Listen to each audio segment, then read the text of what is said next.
سبيل الدموع سبيل مريح تنهد يا صاحي كي تستريح. جب بندہ غصے میں آتا ہے تو وہ سوچتا ہے کہ میں اس کو بالکل نہیں رکھوں گا. یہ صرف 1 گھنٹے یا آدھے گھنٹے کی محفل کا نام نکاح نہیں. تم لوگوں میں سب سے بہترین انسان وہ ہے جو اپنے گھر والوں کے لیے بیٹھا ہے. اور الحمدللہ بہت سارے مسلمان ایمان والے اللہ کے رسول صلی اللہ علیہ وسلم کی اس عظیم سنت کو زندہ کرنے میں لگے ہوئے ہیں. اور یہ بہت بڑا کام ہے کہ ہم اپنے ارد گرد لوگوں کو دیکھتے ہیں کہ وہ نکاح کو اولیت دیتے ہیں اس وقت جب کہ ان کے بچے سن بلوغ کو پہنچ جائیں اور اس قابل ہو جائے کہ ان کا نکاح کر دیا جائے. وہ اپنے قدموں پر کھڑے ہو جائیں تو ان کا نکاح کر دیا جائے. لڑکی اگر سیانی ہو جائے تو اس کا نکاح کر دیا جائے. یہ بہت بڑا کام ہے اور معاشرے کے لیے بہت بہتر کام ہے. اس لیے کہ بظاہر ہم تو یہ سمجھتے ہیں کہ ہم اپنے فریضے سے ادا ہو گئے، لیکن دراصل آپ نے معاشرے کو بہت بڑی برائی سے بچا دیا. لڑکے کو اس کی ایج میں شادی کروا دینا اور لڑکی کو اس کی جو ایج بتائی گئی ہے اسلام میں اس میں شادی کروا دینا، یہ معاشرے کو بہت بڑی برائی سے بچاتا ہے. اور یہ اتنی گھنولی برائی ہے کہ جب ہم ان چیزوں کو نہیں کریں گے تب وہ چیزیں دیکھنے کو ملتی ہیں.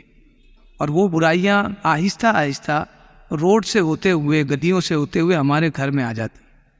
اس لیے ہمیں چاہیے کہ ان چیزوں پر دھیان دیں اور اسے صرف معاشرتی اعتبار سے، روایتی اعتبار سے نہ ادا کیا جائے کہ نکاح کیا جاتا ہے یا کروایا جاتا ہے کیونکہ یہ ہمارا معاشرتی فرض ہے، بلکہ یہ اصل میں انسانی فرض ہے اور اخلاقی فرض ہے کہ بندہ ان چیزوں کو کرے، ورنہ بہت بڑی برائی میں وہ ملوث اور آلودہ ہو سکتا ہے. اللہ تبارک و تعالیٰ ارشاد فرماتا ہے وَعَاشِرُوهُنَّ بِالْمَعْرُوفِ وَإِن كَرِهْتُمُوهُنَّ فَعَسَىٰ أَن تَكْرَهُوا شَيْئًا وَيَجْعَلَ اللَّهُ فِيهِ خَيْرًا كَثِيرًا. اور ان سے یعنی اپنی بیویوں سے اچھا برتاؤ کرو. فَإِن كَرِهْتُمُوهُنَّ تو اگر تمہیں وہ ناپسند ہو، فَعَسَىٰ أَن تَكْرَهُوا شَيْئًا تو ہو سکتا ہے یا قریب ہے کہ تمہیں اس کی کوئی چیز ناپسند ہو. وَيَجْعَلَ اللَّهُ فِيهِ خَيْرًا كَثِيرًا اور وہ چیز جسے آپ ناپسند کرتے ہیں اپنی بیوی میں، اللہ تبارک و تعالیٰ نے اسی کے اندر آپ کے لیے خیر کثیر رکھا، بہت بڑی بھلائی رکھی ہو. تو آج ہم نے اسی پس منظر میں اپنے اس خطاب کا عنوان منتخب کیا ہے کہ کس طرح اپنی بیویوں کے ساتھ ہم سلوک کریں. بیویوں کے ساتھ سلوک کرنے کا معاملہ، اس لیے کہ شادی کا سیزن ہے، نکاح کثرت سے ہوتے ہیں، تو ان چیزوں کی انسٹرکشن اگر پہلے سے مل جائے تو ہر لڑکے کو یہ سمجھ میں آ جائے کہ یہ صرف ایک روایت نہیں ہے، اور لڑکیوں کو سمجھ میں آ جائے کہ ہماری ایج کے بعد ہمارے والدین اس طرح کا معاملہ کرتے ہیں، بلکہ ان کے دماغ میں یہ باتیں آ جائے کہ اسلام میں بھی اس کے بارے میں انسٹرکشن ہے اور ہمیں اسے سننا، سمجھنا اور اس پر عمل کرنا ہے. تبھی ہماری زندگی خوبصورت ہو سکتی ہے. یہ صرف 1 گھنٹے یا آدھے گھنٹے کی محفل کا نام نکاح نہیں، بلکہ پوری زندگی جب تک کہ وہ باحیات ہے دونوں جوڑے، تب تک کہ ان کے لیے یہ بہت بڑا امتحان ہے. اور یقین مانے جب بندہ ایک امتحان سے اٹھتا ہے تب اسے پتہ چلتا ہے کہ دوسرا امتحان اس کا انتظار کر رہا ہے. تو زندگی میں کبھی بھی انسان آزمائش سے پیچھا نہیں چھڑا سکتا. ایک ختم ہوا کہ دوسرا کھڑا ہے. جو وقفہ آپ کو ملتا ہے صرف اور صرف آرام کے لیے ملتا ہے. تو یہ موضوع کے تحت اللہ تبارک و تعالیٰ ارشاد فرماتا ہے کہ اپنی بیویوں کے ساتھ حسن سلوک کرو، اچھا برتاؤ کرو. اور اگر کوئی چیز ناپسند ہوتی ہے تو مفسرین فرماتے ہیں، اس نے فرمایا کہ اگر کوئی ایسا شخص ہے کہ جس سے بغیر پوچھے اس کی پسند کے بغیر اس کی شادی کروا دی گئی، جو گاؤں کھیڑوں میں ہوتا ہے کہ والدین ہی کی پسند اس کی پسند ہونی چاہیے، والدین سے آگے وہ نہیں جا سکتا، تو ایسی صورت میں کبھی کبھی ایسا ہوتا ہے کہ عورت بدصورت ہوتی ہے اس کی نگاہ میں، اسے وہ پسند نہیں آتی. تو اس صورت میں کہا گیا کہ اسے تم پسند کر لو، اس لیے کہ ہو سکتا ہے کہ اس کے پیچھے اللہ تبارک و تعالیٰ نے تمہارے لیے خیر کثیر رکھا. اسی طرح بہت ساری عورتیں جن کی جو حرکات ہوتی ہے وہ انسان کے لیے ناپسندیدہ ہوتی ہے، معاشرہ اس کو ناپسند کرتا ہے، لیکن اس پر بندہ صبر کرے جہاں تک اس سے ہو سکتا ہے. اس کے بعد بھی علاج بتایا گیا. لیکن جہاں تک ہو سکتا ہے اس پر صبر کرے. ہو سکتا ہے کہ وہ کبھی نہ کبھی راہ پر آ جائے، اور اس صبر کی بنیاد پر اللہ تبارک و تعالیٰ آپ کو اس کے اندر ایک خیر دے گا، اور وہ صرف اور صرف ایک خیر نہیں ہوگا بلکہ خیر کثیر ہوگا، بہت خیر ہوگا اس میں. تو یہ ہوتا ہے اکثر ہم نے دیکھا کہ اپنی بیوی سے راضی نہیں ہے، لیکن آنے والے دنوں میں جب انہیں بچے ہوتے ہیں تو بچے نیک اور صالح ہوتے ہیں، اپنے والدین کا خیال رکھنے والے ہوتے ہیں. سب سے بڑی نعمت میاں بیوی کے لیے یہ ہے کہ ان کے بچے نیک ہو اور ان کے فرما بردار ہو. تو یہ ساری چیزیں پیش آتی ہے. اللہ کے رسول صلی اللہ علیہ وسلم ارشاد فرماتے ہیں وَاسْتَوْصُوا بِالنِّسَاءِ خَيْرًا، کہ عورتوں کے ساتھ بھلائی کا معاملہ کرو. اور آگے فرمایا کہ عورتیں پسلیوں سے پیدا کی گئی، عورتوں کو پسلیوں سے بنایا گیا ہے، اور پسلی کا جو اوپری حصہ ہوتا ہے وہ ٹیڑھا ہوتا ہے، لہٰذا عورتیں ٹیڑھی ہوتی ہیں. جب تم اسے سیدھا کرنے جاؤ گے تو توڑ دو گے. یہ حدیث مبارکہ کا ترجمہ پیش کرو. اگر تم اس ٹیڑھی پسلی کو سیدھا کرنے جاؤ گے تو وہ ٹوٹ جائے گی، اور اگر ٹیڑھا اس کو سیدھا نہیں کرو گے تو ٹیڑھی رہے گی. تو کرنا کیا ہے؟ وَاسْتَوْصُوا بِالنِّسَاءِ خَيْرًا، فرمایا کہ ان کے ساتھ بھلائی کا معاملہ کریں، اور کوئی چارہ کار نہیں. آپ یا تو صبر کر لیں، اور اگر کوئی ایسی بات ہوتی ہے تو آپ گھر چھوڑ دیں یا انہیں ان کے میکے بھیج دیں. یہ جو گیپ ہوگا اس میں شاید ان کے کچھ سمجھ میں آئے اور آپ کو کچھ سمجھ میں آئے. باقی دوسرا کوئی چارہ کار نہیں ہے. اور نہ ہی اسلام نے حکم دیا کہ اسے مارو، اسے ذلیل کرو، اسے کورٹ کچہری میں کھینچو.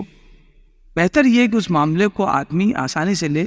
اور آپ یقین مانیں آگے رسول اللہ صلی اللہ علیہ وسلم نے ارشاد فرمایا بہت بڑی بات، خیرکم خیرکم لأہلہ، تم لوگوں میں سب سے بہترین انسان وہ ہے جو اپنے گھر والوں کے لیے بہتر، سب سے بہترین. وَأَنَا خَيْرُكُمْ لِأَهْلِي، اور فرمایا جو تم میں اپنے گھر والوں کے لیے سب سے بہتر ہے، ان بہتر لوگوں میں سب سے بہتر میں ہوں، کیونکہ میں اپنے گھر والوں کے لیے سب سے بہتر.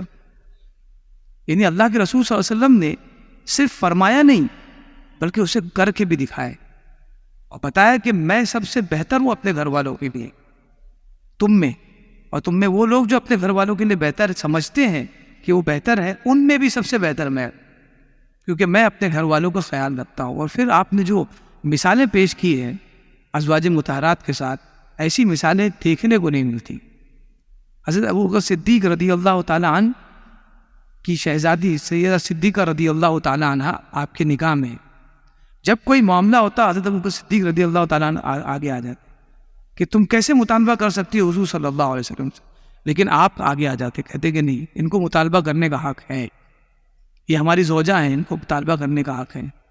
حضرت حفصہ رضی اللہ تعالیٰ عنہ بیٹی ہے سیدنا عمر فاروق رضی اللہ تعالیٰ عنہ کی، نکاح میں ہے رسول اللہ صلی اللہ علیہ وسلم کی، لیکن جب کوئی معاملہ ہوتا ہے حضرت عمر فاروق رضی اللہ تعالیٰ عنہ کھڑے ہو جاتے کہ کم سے کم تم کوئی مطالبہ نہیں کرو، لیکن اللہ کے رسول صلی اللہ علیہ وسلم فرماتے ہیں کہ انہیں بولنے کا حق ہے. تو ہمیشہ یاد رکھے کہ جب کوئی آپسی چپکلیش ہو، اختلاف ہو، تو بجائے اس کے کہ چار لوگوں کو بیٹھائے آپ معاملے کو حل کرنے کی سوچیں.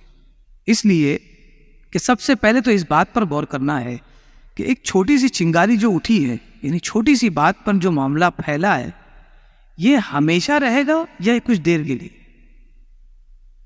جب بندہ غصے میں آتا ہے تو وہ سوچتا ہے کہ میں اس کو بالکل نہیں رکھوں گا اور آج کے بعد ہم دونوں کبھی نہیں ملیں گے. یہ غصے کی حالت میں یہ معاملہ ہوتا ہے، اور وہ چاہتا اصل میں ہے کہ مجھے ایسی بیوی ملے جو پاک اور صاف ہو، کوئی گناہ نہ کرتی ہو. تو اگر کوئی ایسا انسان ایسی بیوی کو تلاش کر رہا ہے تو اسے چاہیے کہ وہ تلاش چھوڑ دے اور انتظار کریں کہ کب قیامت قائم ہوگی اور پھر اس کا حساب ہوگا، پھر وہ جنت میں جائے گا اور اسے حور عین ملے گی جو ان ساری تکلیفوں سے، ان تمام نقائص سے پاک ہو. تو اس کے لیے اس کو مرنا پڑے گا، اور یہاں زندگی میں جو مل رہی ہے اس کے اندر کمی رہے گی. تو سارے کمال والی چیز اگر آپ چاہتے ہیں تو تھوڑا سا آئینہ اپنی طرف کر کے دیکھیں کہ ہم کتنے کمال والے ہیں. نام کمال الدین رکھنے سے انسان کمال والا نہیں ہوتا، آدمی کے اندر کمال ہونا چاہیے. تو جتنا کمال ہم سامنے والے میں ڈھونڈ رہے ہیں، تنہائی میں بیٹھ کر سوچیں کہ کیا ہمارے اندر بھی اتنا کمال ہے، کیا ہم بھی کمی کے پتلے ہیں، ہمارے اندر بھی نقص ہے. جب ہم اپنے بارے میں سوچیں گے تو ہمیں ہنسی آ جائے گی. جب ہماری بیوی کوئی غلامی کرے گی تو ہم سوچیں گے اسی ایج میں اور اسی وقت ہم بھی اپنے والدین سے لڑتے تھے، آج یہ مجھ سے لڑ. تو آپ کی ہنسی سے یہ ہوگا کہ معاملہ دب جائے گا، لیکن ہمارا معاملہ یہ ہوتا ہے کہ غصے میں جب آتے ہیں تو بالکل فیصلے کی سوچتے ہیں کہ اب جو ہوگا وہ آخری ہوگا، آخری فیصلہ.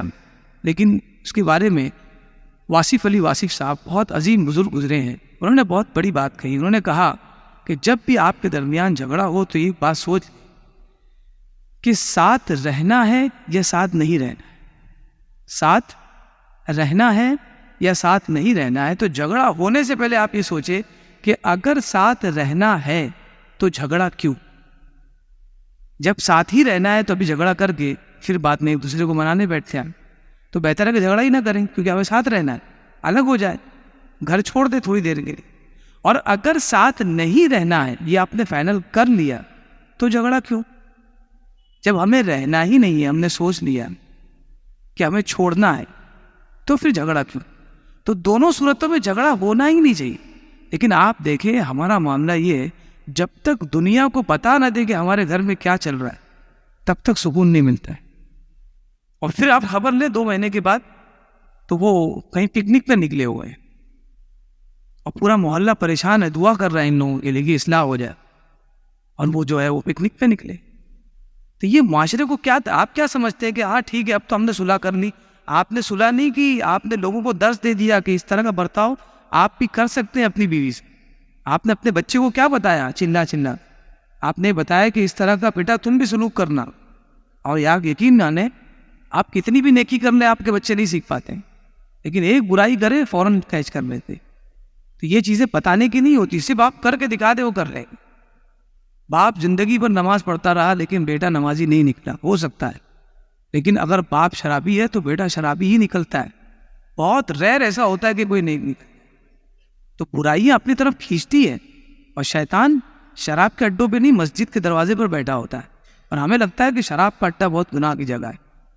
شراب کے اڈے پر شیطان نہیں ہے، شیطان یہاں مسجد میں ہے، جو آپ کو آنے کے لیے 10 بار سوچنے پہ مجبور کرتا ہے کہ اگر جاؤں گا تو پہلی صف میں اگر چلا گیا تو نکلوں گا کیسے. اور کبھی اگر کچھ دماغ لگا کر نکل جاتے ہیں تو باہر جانے کے بعد پتہ چلتا ہے کہ میں تو نکل گیا، میرا رومال پھنس گیا، رومال وہی پہلی صف میں چھوٹ گیا. پھر شکریہ ادا کرتے کہ میں بچ گیا لیکن رومال پھنس گیا. تو یہ ساری چیزیں ہم لوگ سوچیں اگر تو بہت آسان ہے، کچھ بھی نہیں ہے. تھوڑے دیر کے لیے اپنے آپ کو سوچے کہ ہمیں رہنا ہے یا نہیں رہنا. تو جب تک کہ ہم یہ چیز کو ڈیل نہیں کریں گے اور ان کی کچھ ایسی باتیں جو ہم کو غصہ دلاتی ہے اس پر صبر نہیں کریں گے تب تک معاملہ حل نہیں ہوگا. حضرت امیر معاویہ رضی اللہ تعالیٰ عنہ سے کسی نے پوچھا کہ آپ اتنے بڑے حاکم ہیں، حضرت امیر معاویہ کو عرب کا فرعون کہا گیا. یہ غلط منفی سوچ کے اعتبار سے نہیں کہا گیا کہ ان کا اتنا بڑا لشکر تھا کہ جس طرح فرعون کا لشکر ہوا کرتا. تو فرعون مصر کا تھا اور عرب کا کوئی فرعون تھا تو وہ حضرت معاویہ رضی اللہ تعالیٰ لشکر کے اعتبار سے. تو اتنا بڑا لشکر تھا، اتنی بڑی رعایا تھی، سب کو سنبھالنا، سب کو خوش رکھنا بہت مشکل کام ہوتا ہے. وہ تو جب آپ حکمراں بنیں گے، مسجد کے ٹرسٹی بنیں گے، مدرسوں کے انتظامیہ کے منتظم بنیں گے، تب آپ کو پتہ چلے گا کتنا بڑا کام ہے. بہرحال آپ سے کسی نے پوچھا کہ حضور آپ لوگوں کے ساتھ کیسے ڈیل کرتے ہیں؟ کبھی نہ کبھی تو ایسا ہوتا ہوگا کہ آپ عدل کرتے ہیں، لوگوں کو سمجھ میں نہیں آتا ہوگا اور وہ آپ کے خلاف پروٹیسٹ کرنے لگ جاتے ہیں. تو آپ نے بہت شاندار بات کی. آپ نے کہا کہ میرے اور عوام یعنی میری رعایا کے درمیان تعلقات اتنے کمزور ہو جائے کہ بال کی طرح باریک ہو جائے. بال میں کتنا دم ہوتا ہے؟ بال بتایا جاتا ہے کہ بال اگر کوئی کسی کی مجال ہے جو میرا بال بیکا کر دے، یعنی میں تو بہت بڑا ہوں، میرے بال کو بھی تکلیف نہیں پہنچا پائے گا. بال بہت چھوٹی چیز ہے، مثال کے طور پر کہا جاتا ہے. فرمایا کہ میرے اور عوام کے درمیان رابطہ اور کانٹیکٹ صرف ایک بال کے برابر رہ جائے تب بھی میں اس رابطے کو ٹوٹنے نہیں دیں. اتنا دماغ آپ نے لگایا کہ ٹوٹنے نہیں دیں گے. تو پوچھا کہ کیسے نہیں ٹوٹنے دیں گے؟ آپ نے کہا کہ جس وقت وہ کھینچیں گے میں ڈھیل دے. تو جب میں کھینچوں گا تو وہ اس لیے ڈھیل دیں گے کہ پہلے میں نے ڈھیل دی تھی.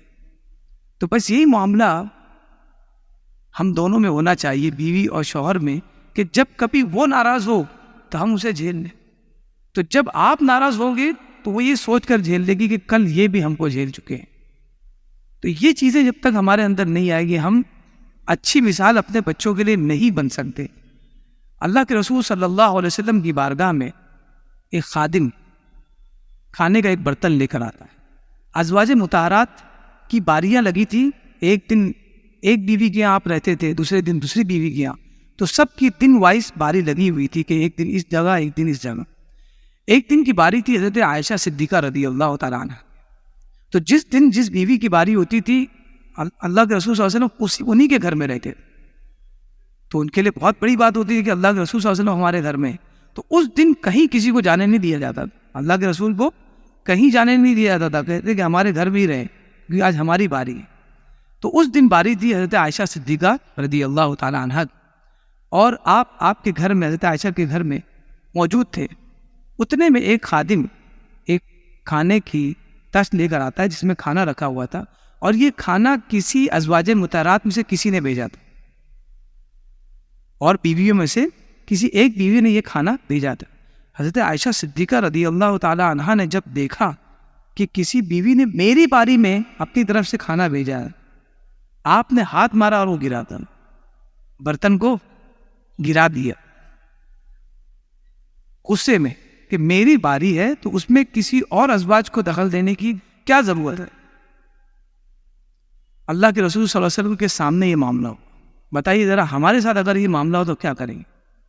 جو 2 بیوی والے ہیں، 3 بیویاں والے ہیں، ان کے ساتھ اگر یہ معاملہ ہو تو وہ کیا کریں گے؟ اللہ کے رسول صلی اللہ علیہ وسلم نے فوراً بڑھ کر اس برتن کو اٹھائے جو ٹوٹ گئے تھے، اور اس کی ٹوٹن کو جمع کیا اور کنارے رکھا، اور خادم کو دیکھ کر کہا کہ تمہاری والدہ کا دل ٹوٹ گیا ہے اور کوئی بات نہیں، تمہاری والدہ کا دل ٹوٹ گیا ہے اور کوئی بات نہیں ہے۔ اس کے بعد آپ نے وہ ٹوٹن جمع کیا، کنارے رکھا، اور خادم کو کہا کہ تم تھوڑا دیر رکو، اندر گئے اور صحیح و سالم برتن لے کر آئے اور اس کو اس سے چینج کر دیا، اور کہا کہ یہ برتن لے جاؤ، جس ازواج مطہرات نے دیا ان کو لوٹا دو۔ یہ پورے واقعے میں 3 سبق ملتا ہے۔ سب سے پہلی بات تو یہ کہ آپ نے جو ریئیکٹ کیا تھا وہ ایسا نہیں تھا جیسا ہم کرتے۔ حضرت عائشہ صدیقہ رضی اللہ تعالیٰ عنہا نے غصے میں آ کے کیا کہ میری باری میں کوئی ازواج کیوں بھیج رہی ہیں کھانا، اپنی طرف کیوں لبھا رہی ہیں؟ اللہ کے رسول صلی اللہ علیہ وسلم نے ویسا ریئیکٹ نہیں کیا جیسا ہم کرتے ہیں، فوراً آپ نے گئے اور برتن کو اٹھا لیا۔ اس کے بعد آپ نے دیکھا کہ یہ خادم نے یہ معاملہ دیکھ لیا، اس خادم نے یہ معاملے کو دیکھ لیا ہے، اگر ہم کچھ چھپا بھی لیں، میں اسے جھیل بھی لوں، یہ خادم تو باہر جا کر بتائے گا۔ تو فوراً آپ نے فرمایا کہ آج تمہاری ماں کا دل ٹوٹا ہے اور کوئی وجہ نہیں ہے، ان کا حق ہے کہ یہ غصہ کرے۔ اب خادم بھی یہ باتیں باہر نہیں کرے گا۔ اس کے بعد تیسری چیز یہ تھی کہ اگر اسی ٹوٹے ہوئے برتن کو آپ اسی تش میں رکھ کر بھیج دیتے انہی زوجہ مبارکہ کی طرف جنہوں نے بھیجا تھا، تو ہوتا یہ کہ ان کو پتہ چل جاتا کہ یہ برتن حضرت عائشہ صدیقہ نے غصے میں آ کر توڑا ہے، تو ان کا بھی دل ٹوٹتا، لہٰذا آپ نے برتن کو بدل دیا۔ میرے کو بتائیے کس بابا کے پاس گئے، کہاں پھکوایا ہے؟ تو کچھ چیزیں آپ کے معاملات سے صحیح ہوتی ہے بغیر پھکوائے۔ میں یہ نہیں کہتا ہوں کہ دم کرنا غلط ہے، لیکن اس کا ایک وقت ہے، جہاں آپ کو معاملات پیش کرنے چاہیے وہاں دم کرواتے ہیں، اور جہاں دم کروانا چاہیے وہاں پر دماغ لگاتے ہیں۔ تو یہ بہت اہم چیز ہے کہ ہم اگر اپنے گھر کو خوشحال رکھنا چاہتے ہیں، اپنے بچوں کو اچھی تربیت دینا چاہتے ہیں، یہ نہ اسکول دے سکتی ہے، نہ باہر کوئی عالم دین دے سکتا ہے۔ آپ سے بڑا کوئی استاد آپ کے گھر میں نہیں ہے، آپ یقین مانیں۔ ایک ہی اسکول سے پڑھنے والے 2 بچے ہیں، لیکن ایک بہت اچھے رینک سے پاس ہوا، دوسرا اتنے اچھے رینک سے پاس نہیں ہوا۔ پریکٹیکل لائف میں جو بہت فیل تھا وہ بہت کامیاب ہے۔